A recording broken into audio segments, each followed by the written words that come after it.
So I'm actually prepping all this for some fiberglass that I'm going to be putting on here. So I sanded it all down with 180. You want to make sure you scuff up all your material so it can accept the filler. And then so I just took a DA with 80 grit and I DA'd it all. Then I took a piece and I just kind of went back over it on the areas that I knew I couldn't get with the DA. So that is where that is. And then I'm going to come over and do fiberglass. Now I'm doing fiberglass as a filler rather than sheets. This is what I'm using. I'm using an Evercoat, which is good. And it's a short strand because I'm not trying to fill anything but just little ripples.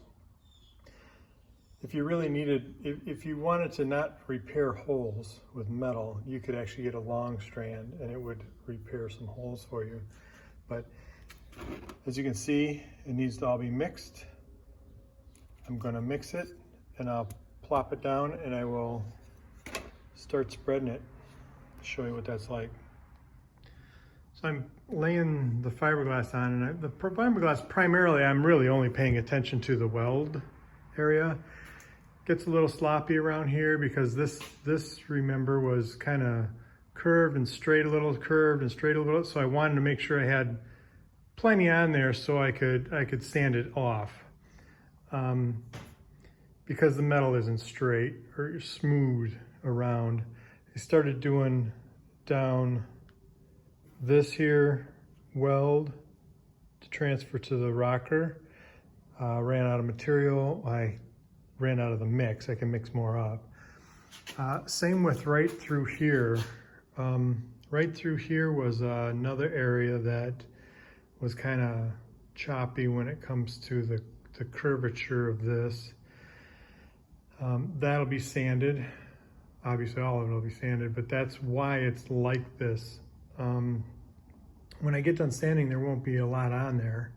It'll just be thin enough just to kind of give me some form. And then of course I did it all along the weld up here and down all the way down that weld too. Again, I made it sloppy right through here. And I covered my cap. And what happened was I actually made a little too much. So I started going along the whole thing, and by the time I was getting close to the end, it started firming up on me. So I had to stop.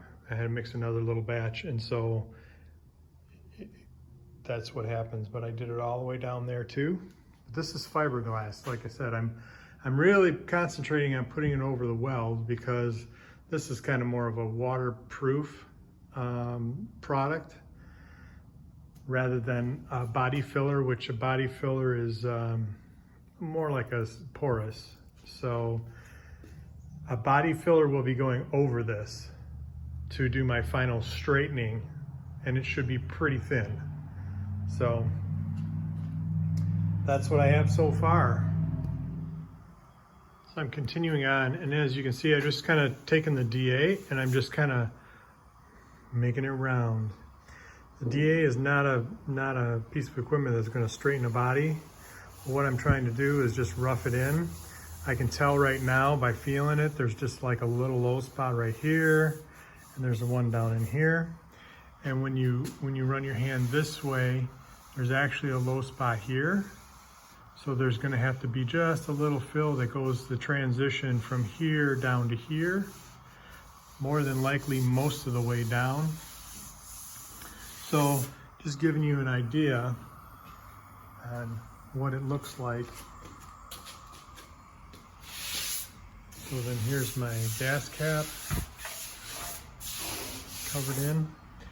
Now there's other problems here too. When you go like this, there's a low spot that runs right here, all the way up to about there.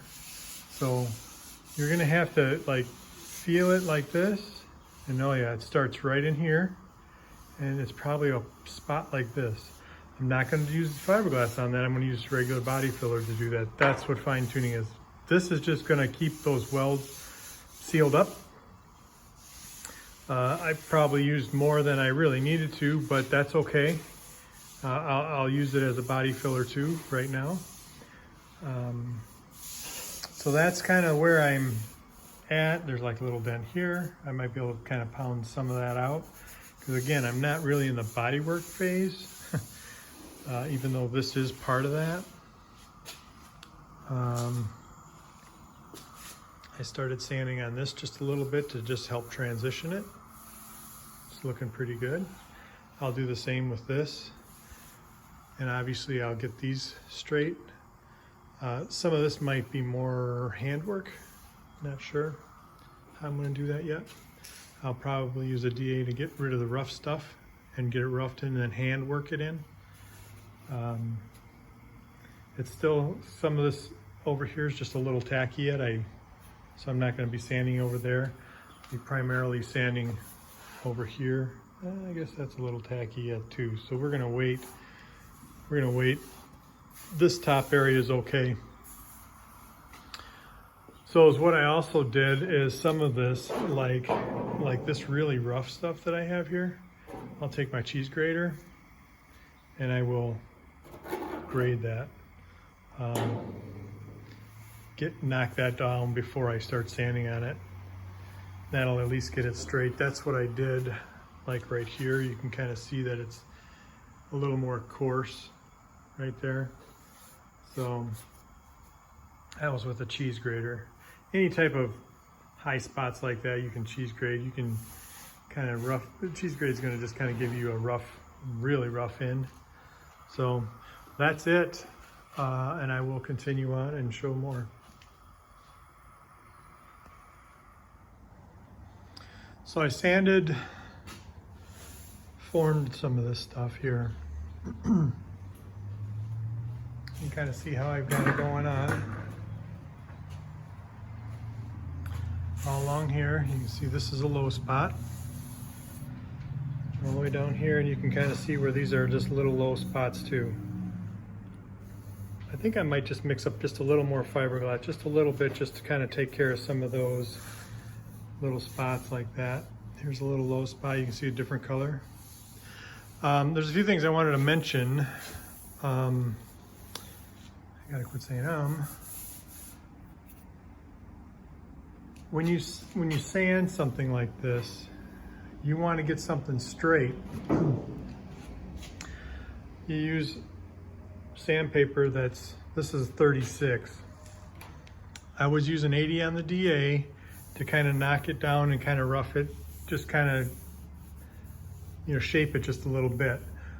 But your 36 is what's going to make it straight. You're going to take that and you're going to take that and go like this.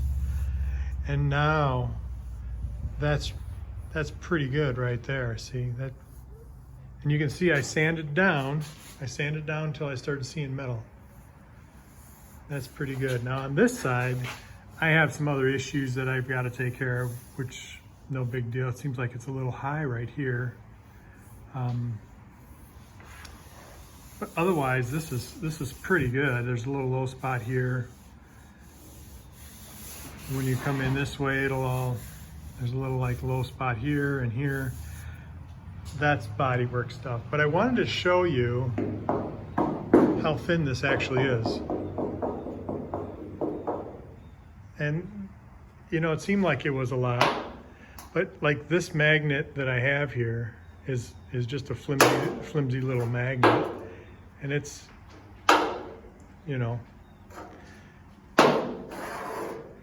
which shows you that I'm really not putting a lot of filler in it. The only spot that there's some filler in that gets a little weaker is right here. See? It's still there, but it's not holding its own. So it's just this corner, because the shape of this wasn't right through here, so I have to actually build it up. But other than that, this is all thin. And I kind of wanted to show that because, you know, it looked like I put on gobs, which I put on quite a bit, but I didn't put on as much as it seems, you know. Now it's all dirty, you know. So there's going to be some, you know, even here.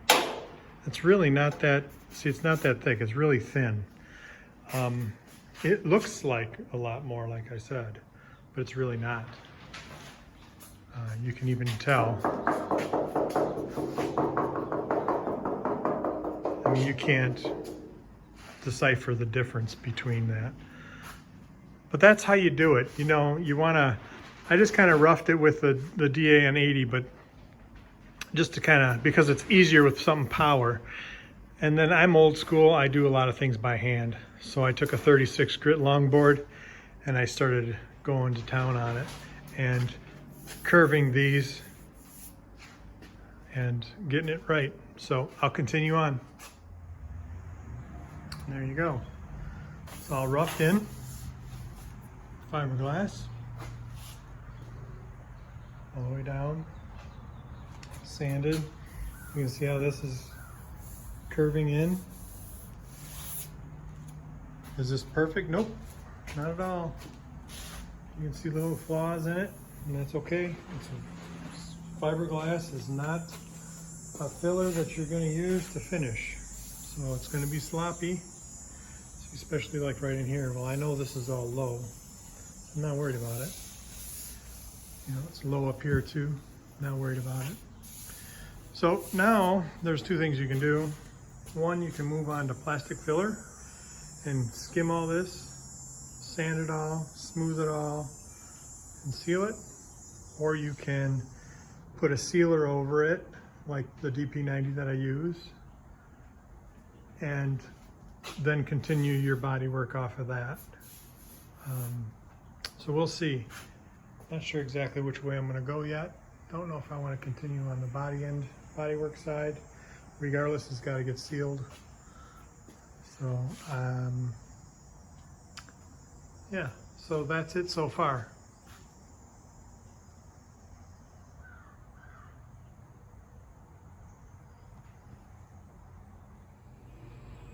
So I went ahead and sealed it. Still needs body work, but I wanted to seal up that metal. As you can see, kind of come over here, you can see all the scratches. You can see the fill in there. The reason is because the coarseness, the cuts in here can't happen in the steel. So you're always going to see that. That's why there's a primer filler. But anyway, that's the way this is right now. That's as far as I'm going to go with it today. I will continue on another time and explain the fill process after this.